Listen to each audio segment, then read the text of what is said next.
Signature Global presents Property Guru. नमस्कार, property गुरु में आपका स्वागत है। Property Guru presented by signature global. और आज ये प्रॉपर्टी गुरु का खास एडिशन है, प्री बजट एडिशन है, जहां पर हम बात करेंगे कि रियल एस्टेट सेक्टर को इस बार बजट से क्या उम्मीद है। जी हां, देश में अब नई सरकार आ चुकी है, एक पूर्णकालिक बजट आने वाला है और ये उस सरकार का पहला बजट होगा। तो पहले बजट में कई बार सरकार बहुत एक अलग सा रुख इख्तियार करती है, बहुत सारे एक्सपेरिमेंट्स भी हो सकते हैं, बहुत सारे बड़े फैसले भी हो सकते हैं, क्योंकि आगे आने वाले 4 से 5 साल में उनका असर देखने को मिलता है। तो रियल एस्टेट सेक्टर एक ऐसा सेक्टर जिसका देश की अर्थव्यवस्था में एक बहुत बड़ा महत्व होता है, बहुत बड़ा योगदान होता है, और न सिर्फ अर्थव्यवस्था के पॉइंट ऑफ व्यू से लेकिन लोगों के सेंटिमेंट से, क्योंकि घर एक ऐसी चीज़ है जो लोगों का सपना होती है हिंदुस्तान के अंदर, तो सेंटिमेंट्स भी इसे लेकर काफ़ी हाई रहते हैं। अब इन दोनों के बीच कैसा संतुलन इस बजट में हमें देखने को मिलेगा, इस पर आज थोड़ी चर्चा होगी। हमारे साथ कार्यक्रम में 2 खास मेहमान शामिल हो रहे हैं, मोमन ईरानी साहब, CMD रुस्तम जी, और प्रेसिडेंट क्रेडाई नेशनल। बहुत बहुत स्वागत है सर आपका। और साथ में प्रदीप अग्रवाल साहब, चेयरमैन सिग्नेचर ग्लोबल, आपका भी बहुत बहुत स्वागत है। तो चलिए अब बात करते हैं कि क्या उम्मीदें हम लगा सकते हैं बजट से। मोमन साहब, जैसा मैंने कहा, ये पहला बजट है इस टेन्योर का मोदी सरकार के, तो पहले बजट में एक लीवे लेती है सरकार बड़े फैसले लेने का। रियल एस्टेट के लिहाज से बातें काफ़ी सुनने में आ रही कि कई बड़े फैसले हो सकते हैं। आपको क्या लगता है, कैसा रहेगा रियल एस्टेट के लिहाज से ये बजट? फिर हम उम्मीदों पे भी आते हैं। तो विपिन जी, पहले तो मैं कहना चाहूंगा रियल एस्टेट जो है एकदम स्ट्रॉन्ग विकेट पे है आज की तारीख में, और गवर्नमेंट अगर चाहे तो इसे और बुलंद बना सकती है, जिससे आपकी जीडीपी को ये बहुत जोरदार सपोर्ट कर सकती है। हमें, I want to start off by saying, हमें एज रियल एस्टेट डेवलपर्स इस बजट से हमारे लिए कुछ नहीं चाहिए। हम चाहते हैं तो बस सिर्फ 2 या 3 चीज जो हमारे ग्राहकों के लिए हो, जो उनको घर लेने में सुविधा दे सके। पहली बात तो ये है कि एक क्रेडिट लिंक गारंटी स्कीम जो गवर्नमेंट ने करनी चाहिए, वो एटलीस्ट अफोर्डेबल होम्स या जो लो इनकम होम्स है उसके लिए 40 से 50 लाख के बीच में अगर कोई क्रेडिट लिंक गारंटी दे तो इसमें गवर्नमेंट का फायदा ही होगा, क्योंकि घर जो है वो अप्रिशिएटिंग एसेट होता है और गवर्नमेंट एकदम सेफ गार्डेड रहेगा। इसके आगे मैं चाहता हूं कि गवर्नमेंट और 20 लाख रुपए भी हमारे कस्टमर्स को दे, जिसे घर इंप्रूवमेंट फंड बन सकता है। तो ये हमारी पहली मांग है। दूसरी मांग ये रहेगी कि अफोर्डेबल हाउसिंग की जो डेफिनेशन है, हम काफी समय से बोले आ रहे हैं, 2017 में अफोर्डेबल हाउसिंग की डेफिनेशन 45 लाख रुपए के साथ जोड़ी गई थी। Balance part of the definition काफी अच्छा था कि आपके घर होने चाहिए 60 मीटर्स या 90 मीटर्स के टियर 1 टाउन, टियर 2 टाउन और मेट्रोज के लिए, वहां तक सब सही था। लेकिन इसे आपने 45 लाख से लिंक करके देख लिया कि इट इज नॉट पॉसिबल। तो मैं चाहता हूं कि ये 45 लाख का नंबर हटाया जाए, क्योंकि only by inflationary trend from 2017 till today ये नंबर करीबन 75 लाख तक पहुंच गया है। So we should remove the consideration और सिर्फ एरिया के साथ इसे जोड़ के रखना चाहिए। मैं और भी बताऊंगा, लेकिन पहले प्रदीप जी का भी सुन ले। Pradeep ji has done extremely well in the affordable housing sector. तो प्रदीप जी, पहले आप भी बता दीजिए आपकी गवर्नमेंट से क्या दरखास्त होगी। चलिए, मेरा काम नमन सर ने ही कर दिया, सवाल आपके पास आ चुका है प्रदीप जी। बिल्कुल, नमस्कार विपिन जी। तो बिल्कुल वमन जी की जो जितनी बातें हैं, मैं बहुत उन बातों से सहमत हूँ। सो 2-3 चीजें आप ये देखिए कि जब इंटरिम बजट गवर्नमेंट ने दिया था तो उस वक्त एक टर्म यूज की गई विकसित भारत की। 2047 में अगर हम विकसित भारत की बात करते हैं तो ऑफ कोर्स एक चीज तो श्योर है कि हर परिवार के पास एक घर मिनिमम होना चाहिए। सो उसके लिए ऐसी पॉलिसीज ड्राइव करनी पड़ेगी जिससे उन तक वो घर पहुंच सके। तो एक चीज मैं थोड़ा बड़े एस्पेक्ट पे कहूं तो एक कोई अफोर्डेबल हाउसिंग से रिलेटेड नेशनल पॉलिसी जो है उसको बनाने की जरूरत है। बिल्कुल ठीक कहा वमन जी ने कि 2017 में जब 45 लाख रुपए का अफोर्डेबल हाउसिंग का जो प्राइस किया गया था कि 45 लाख रुपए तक अफोर्डेबल हाउसिंग काउंट होगी। मुझे लगता है आज उसको रिवाइज करने की बहुत ज्यादा जरूरत है, और वो कहीं ना कहीं उस एरिया के ऊपर डिपेंडेंट होनी चाहिए, क्योंकि मुंबई में अगर मैं बात करूं अफोर्डेबल हाउसिंग की, तो आज वहां पर 1 करोड़ रुपए का घर भी अफोर्डेबल हाउसिंग के दायरे में आता है। दिल्ली एनसीआर की भी बात करें तो कम से कम 75 लाख रुपए का घर अफोर्डेबल हाउसिंग के दायरे में आता है। तो इस पॉलिसी के ऊपर काम करने की ज्यादा जरूरत है, क्योंकि जो आम इंसान है उसका घर जब ही बन सकता है जब गवर्नमेंट उसमें कुछ हेल्प आउट करेगी। जो क्रेडिट लिंक सब्सिडी स्कीम की जो बात हो रही है, जो अभी अर्बनाइज एरिया के लिए अभी बंद है, उसको दोबारा से शुरू करने की जरूरत है, क्योंकि जो ईएमआई का बोझ है वो कहीं ना कहीं थोड़ा हल्का करना पड़ेगा उनकी जेब पर। Otherwise of course common man अपने मकान का सिर्फ सपना देखता रह जाता है। आज जब लैंड प्राइस इतने ज्यादा हो गए हैं और रॉ मटेरियल कॉस्ट बढ़ गई है, तो ऐसे में गवर्नमेंट को कुछ ऐसे स्टेप उठाने पड़ेंगे। उसमें से मैं 2-3 चीजें बड़ा सिंप्लीफाई होकर आपसे कह दूं। जो फर्स्ट टाइम होम बायर हैं उनके लिए कम से कम जो स्टैंप ड्यूटी है वो एग्जेम्प्ट होनी चाहिए, और जो जीएसटी है, जो 5% जीएसटी अफोर्डेबल हाउसिंग और मिड इनकम हाउसिंग वालों के ऊपर लगती है, उसको कम से कम वहां पर रिमूव करना चाहिए फर्स्ट टाइम होम बायर के लिए। तो उससे एक बहुत बड़ा इंपैक्ट उनके ऊपर पड़ेगा कि आज अगर कोई आदमी 50 लाख रुपए का घर खरीद रहा है और उसको अगर 10 से 12% की बचत होती है, तो वो लगभग 5 लाख से ज्यादा है। तो मैं उम्मीद कर रहा हूं आपके माध्यम से हमारी वित्त मंत्री जी अगर इस बात को सुन रही हैं तो जरूर कुछ ना कुछ ऐसा जरूर करेंगी कॉमन मैन के लिए, जिससे उनके घर का सपना पूरा हो सके। यानी बहुत अच्छी तरह आपने समअप किया, खासतौर पे अफोर्डेबल हाउसिंग के मोर्चे पे। सुन भी रहे हैं बहुत सारी बातें कि जिस सीएलएस स्कीम की आप लोग बात कर रहे हैं, प्रधानमंत्री आवास योजना के नाम से जो है ऑलरेडी अर्बन एरियाज में अभी नहीं है, मतलब री इम्प्लीमेंट करने की बात हो रही है, और उसका दायरा भी बढ़ाने की बात की जा रही है कि in terms of money, in terms of income bracket.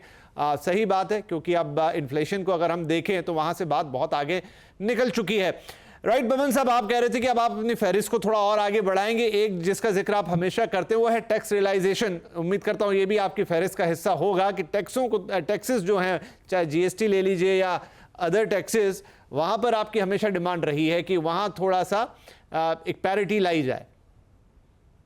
तो ईज ऑफ डूइंग बिजनेस और सिंप्लिसिटी अगर आप लेके आते हैं टैक्स स्ट्रक्चर में, तो मेरा ये मानना है आपकी टैक्स कलेक्शन भी बढ़ेगी।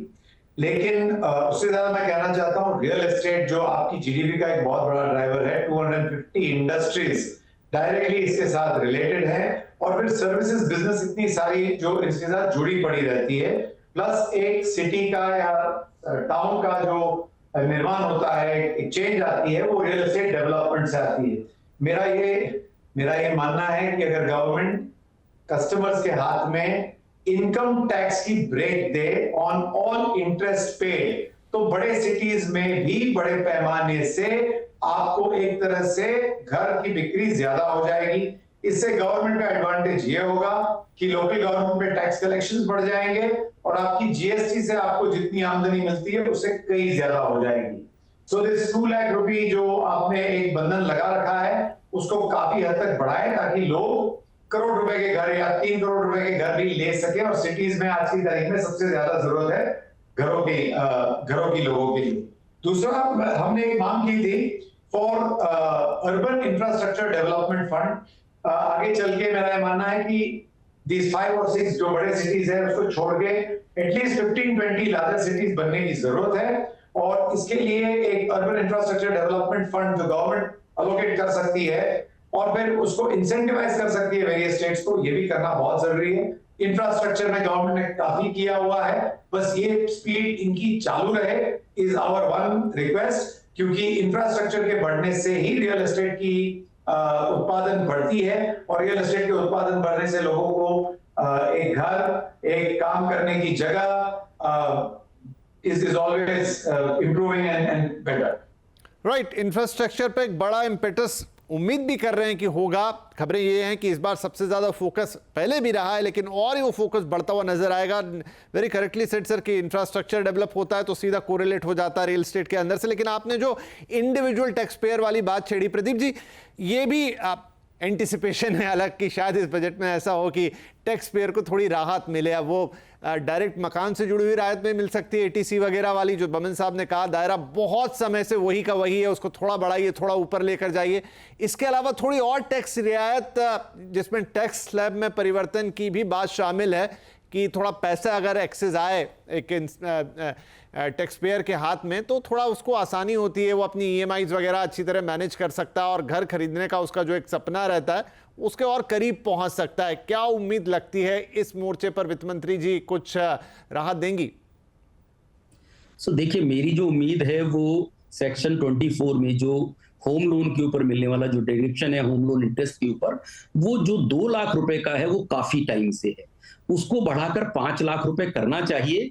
क्योंकि आप ही देखिए, जो कॉमन मैन है उसके लिए एक एक पाई की बहुत बड़ी कीमत है। फिर आपकी बात को मैं और आगे बढ़ाता हूं कि जो इंफ्रास्ट्रक्चर है उसके ऊपर गवर्नमेंट का इस वक्त काफी ज्यादा जोर है, और मैं उम्मीद भी कर रहा हूं कि इस बार जो इंफ्रास्ट्रक्चर के लिए एलोकेशन होगा वो इंटरिम बजट में भी कहीं ना कहीं उसका रिफ्लेक्शन था, और ऑफ कोर्स ये अब जो जुलाई का बजट है इसके अंदर वो उससे भी ज्यादा कहीं ना कहीं बेहतर होगा, क्योंकि रियल एस्टेट के लिए इंफ्रास्ट्रक्चर जो है वो उसकी जान है। अगर रियल एस्टेट इंडस्ट्री बूम करेगी तो उसके अंदर इंफ्रास्ट्रक्चर का ही सबसे बड़ा रोल है। दूसरी बड़ी बात, आज जो रियल एस्टेट इंडस्ट्री है वो लगभग $300 बिलियन की है, लगभग 24 लाख करोड़ रुपए की नियर अबाउट है। 2030 तक अगर ये 1 ट्रिलियन से ज्यादा की इंडस्ट्री जो आराम से बन सकती है, तो अगर मुझे लगता है इसका सबसे बड़ा कोई स्टेक होल्डर बेनिफिशियरी होगा तो वो कहीं ना कहीं गवर्नमेंट होगी।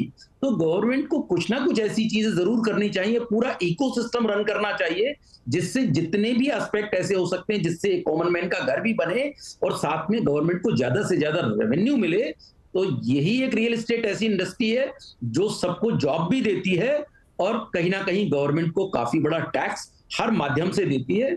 मुझे लगता है हम तो वैसे भी उनके ब्लेसिंग्स में होने चाहिए कि जितने भी रियल एस्टेट इंडस्ट्री के लोग हैं उन हर स्टेक होल्डर से बातचीत करके, इंडस्ट्री जो हमारी एसोसिएशन है उनसे बातचीत करके क्या बेस्ट ला सकते हैं। आई थिंक सो मेरा सजेशन यही होगा कि कुछ ना कुछ जरूर ऐसा करना चाहिए जो थोड़ा सरप्राइजिंग हो। बिल्कुल। और अब तो देश के नए आवास मंत्री भी इनफैक्ट वो हरियाणा के पूर्व मुख्यमंत्री हैं, एंड आपने शायद उनसे बहुत क्लोजली काम किया होगा क्योंकि उनकी उस स्कीम की काफ़ी चर्चा होती है। हरियाणा सरकार जो लेकर आई जिससे रीडेवलपमेंट माफ़ कीजिएगा अफोर्डेबल हाउसिंग जो है गुड़गांव में वो एक बेहतर तरीके से सामने आई, उस पर और चर्चा करता हूं अभी। लेकिन बमन साहब, आप बात कर रहे थे ईज ऑफ डूइंग बिजनेस की, थोड़ा मुझे पर्टिकुलर में बताइए, क्योंकि कई सारे स्टेप्स विगत वर्षों में लिए गए ईज ऑफ डूइंग बिजनेस को।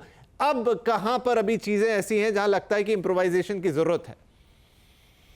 पहले मैं I just want to draw everybody's attention. आप देख सकते हो तो real estate not only adds to the GDP of the country, लेकिन ये एम्प्लॉयमेंट करती है उन वर्गों का जो कहीं पे और एम्प्लॉय हो नहीं सकते बिकॉज ऑफ देयर क्वालिफिकेशन वगैरह। तो that after agriculture, infrastructure and real estate is the largest employer in the country. इसका ध्यान करके भी गवर्नमेंट ने काफी चीजें करनी चाहिए to improve the home buying ability, क्योंकि घर लेने से मैंने जैसे बताया 250 इंडस्ट्रीज के साथ डायरेक्टली जुड़े हुए हैं और लोगों को और कई सर्विसेज रिलेटेड, यानी आपके घर पे वॉचमैन है, ड्राइवर है, घर साफ करने वाले हैं, आपकी गार्डन्स की टेक केयर करने वाले हैं, ये सबको भी एक तरह का एम्प्लॉयमेंट मिल रहा है और ये काफी अच्छी बात है लोअर वर्ग के लोगों को और बढ़ोतरी देने के लिए। तो ये सारी चीजों से real estate is directly linked. अब आपको मैंने बताया कि ease of doing business and simplification of taxes, मैं ज्यादा ध्यान दे रहा था for the simplification of taxes. जैसे मान लीजिए long term capital gains tax, stocks and shares में आप 10% चार्ज करते हो, रियल एस्टेट को इसे 20% रखने में आपको the government should think about and give 10% राहत फॉर दैट ऑल्सो। और इसकी जो पीरियड है, होल्डिंग पीरियड, आज की तारीख में 24 महीना है, भले वो 24 महीना रखे या इसको भी एक तरह से कम किया जाए ताकि लोग ज्यादा इसमें इन्वेस्ट कर सके। गवर्नमेंट की खुद की स्टेटेड ऑब्जेक्टिव है नारी शक्ति। जैसे आपने बताया नारी शक्ति यानी हर लेडी जो घर ले रही है अपने लिए या अपने फ्यूचर जनरेशन के लिए, उन्हें जितने भी आप ब्रेक्स दे सको वो शायद कम है। उसमें आप जीएसटी का ब्रेक दे सकते हो, उसमें कैपिटल गेन्स की एडवांटेज दे सकते हो, उसमें आप स्टैंप ड्यूटी, ऑफकोर्स ये तो स्टेट सब्जेक्ट रहेगा, बट स्टैंप ड्यूटी में अगर आप राहत दे सकते हो तो नॉट ओनली घरों की बढ़ोतरी बिकेगी, लेकिन आप ट्रूली वुमन एम्पावरमेंट, नारी शक्ति बढ़ा सकते हो इसमें। और ये भी एक बहुत इंपॉर्टेंट चीज है। आप ईज ऑफ डूइंग बिजनेस की बात करें तो हमारी बहुत सिंप्लीफाइड आस्क है। एनवायरनमेंट के लिए आप इस इंडस्ट्री को ट्रीट करते हो बाकी सारी इंडस्ट्रीज की तरह। वैसे तो होम एक बार तैयार हो जाए तो इससे लोगों की जिंदगी सुधरती है, और आप देखेंगे तो सिटीज में जहां पे स्लम रीडेवलपमेंट या रीडेवलपमेंट होता है वहां पे बड़े हद तक के एनवायरमेंटली को अपग्रेड करता है, बिकॉज नए घरों में जो आपके वाटर फॉसेट्स होते हैं, लाइट फिटमेंट्स होते हैं, ये सारे के सारे वेरी एफिशिएंट होते हैं। तो you are changing the life और लाइफस्टाइल, और इससे आप एनवायरमेंटली फ्रेंडली नॉर्म्स के नए बिल्डिंग्स बनाते हो। तो हमें एनवायरमेंटली सेम दर्जे पर मत रखिए पोल्यूटिंग इंडस्ट्रीज के साथ, और हमें किसी तरह की स्पेशल प्रोविजन दीजिए जहां से आप हमें मॉनिटर भी कर सको, और उससे ज्यादा सब लोगों को जो गवर्नमेंट की ओन स्टेटेड पॉलिसी है होम्स फॉर ऑल, इसे आप काफी बढ़ोतरी दे सको। बस इतनी ही मांग है हमारी। और जैसे प्रदीप जी ने बताया, अपनी इकोनॉमी आज की तारीख में उस दर्जे पर है जहां पे ये दिन दुगनी रात चौगनी भाग रही है। तो लोगों के हाथ में अगर आप और पैसा देते हो by way of tax breaks, तो ये लोग इसे खर्चा करेंगे और आपकी इकोनॉमी एक तरह से आपको ड्राइव करेगी ऊपर, जो काफी इंपॉर्टेंट है। टैक्सेशन से ज्यादा आप लोगों के हाथ में अगर पैसा देते हो, they will spend on the economy, उनकी सेविंग भी बढ़ेगी, and they will be able to go ahead and invest more, जो हमारे देश को आज की तारीख में चाहिए। राइट, बड़ी उम्मीद है टैक्स रिलीफ की। अब देखिए आता है कि नहीं आता, वो निर्मला जी के ऊपर डिपेंड करेगा। प्रदीप जी, जो मैं जिक्र कर रहा था कि देश को अब नए आवास मंत्री मिले, मनोहर लाल खट्टर साहब, जिनकी अफोर्डेबल हाउसिंग पॉलिसी ने काफ़ी ब्रेक थ्रू किया। हरियाणा, गुड़गांव, खासतौर पे गुरुग्राम जिस एरिया की हम बात कर रहे हैं, वहाँ पर आपने भी क्लोजली काम किया। आपको क्या लगता है, क्योंकि सारा इंटर मिनिस्ट्रियल कंसल्टेशन बहुत होता है बजट बनने के पहले, उनकी भी छाप कुछ अगर रियल एस्टेट के लिए आता है तो उसमें नजर आएगी? उनके विजन को थोड़ा जानना चाहेंगे आपके नजरिए से। बिल्कुल, आपने ठीक कहा। हम बहुत भाग्यशाली हैं कि आज जो मनोहर लाल खट्टर जी हैं, जो ऑनरेबल मिनिस्टर हैं, उन्होंने 9.5 साल से भी ज्यादा काम हरियाणा में किया। बहुत प्रो हैं अफोर्डेबल हाउसिंग और मिड इनकम हाउसिंग को लेकर। उन्हीं की ये योजनाएं हैं जो पूरे देश में कहीं ना कहीं एक रोल मॉडल की तरह दिखाई दी हैं। और ये बहुत अच्छा है कि आज वो आवास के मेरा मतलब मंत्री बने हैं। तो बहुत फोरम से हम अपनी बातें उन तक पहुंचा रहे हैं, और वो भी बहुत पॉजिटिव है इन चीजों को लेकर। तो मैं उम्मीद कर रहा हूं कि आपके माध्यम से अगर हमें वो सुन रहे हैं तो जरूर वो, क्योंकि वो सारा दुख दर्द जानते हैं, वो डेवलपर का पॉइंट ऑफ व्यू भी देखा है उन्होंने और कस्टमर का भी पॉइंट ऑफ व्यू देखा है, तो जरूर कुछ ना कुछ ऐसी पॉलिसी उन्हें अब ड्राइव करनी पड़ेगी। एक बहुत बड़ा उनके पास अनुभव भी है और बहुत बहुत पॉजिटिव माइंडसेट के वो पर्सन है, जितना मैं उन्हें जानता हूं। तो मुझे लगता है कि आने वाला जितना भी ये जो टाइम है अगले 5 साल का, मुझे लगता है हमारा बहुत भाग्य है कि कम से कम उन जैसे मिनिस्टर हमें मिले हैं, और आपको जरूर कुछ ना कुछ रियल एस्टेट में चेंज दिखाई दे। उम्मीद करते हैं कि बजट में भी रिफ्लेक्शन आता हुआ दिखाई दे।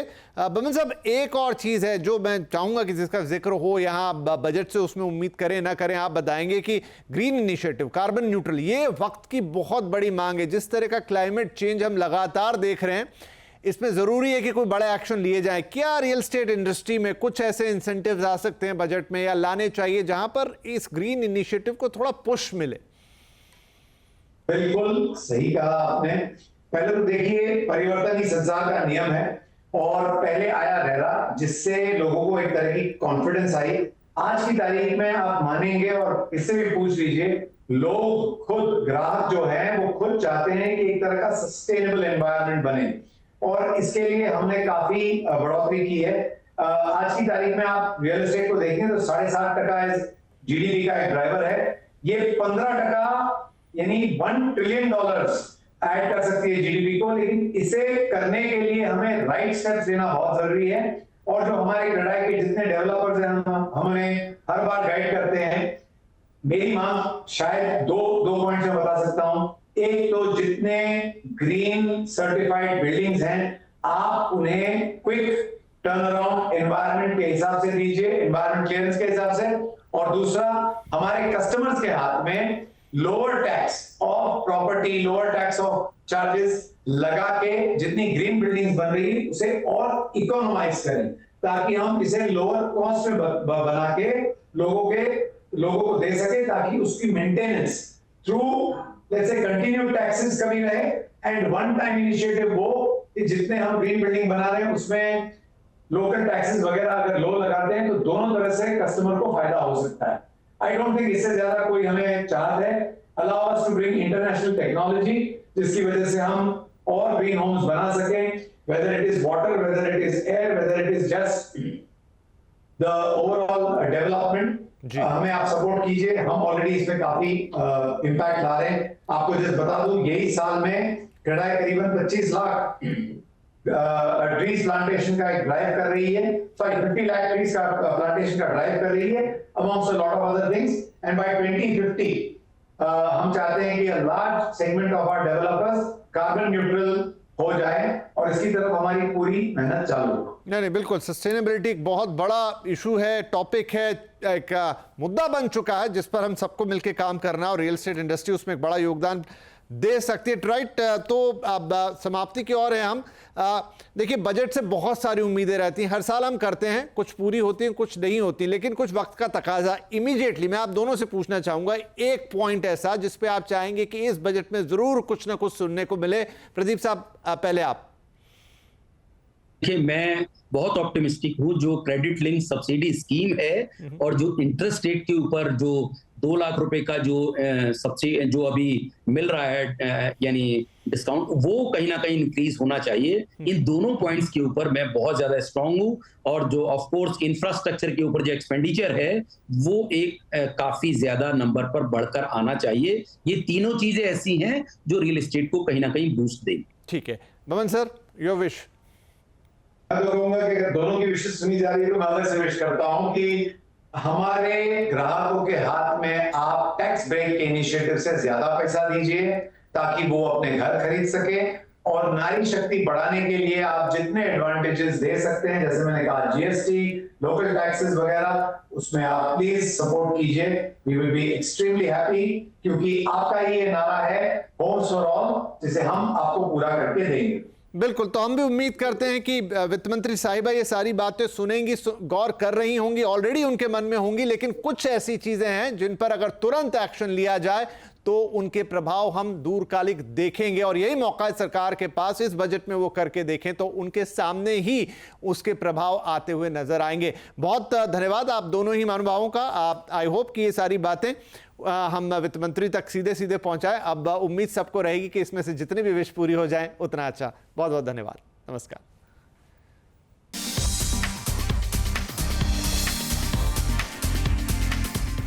Signature Global presents Property Guru.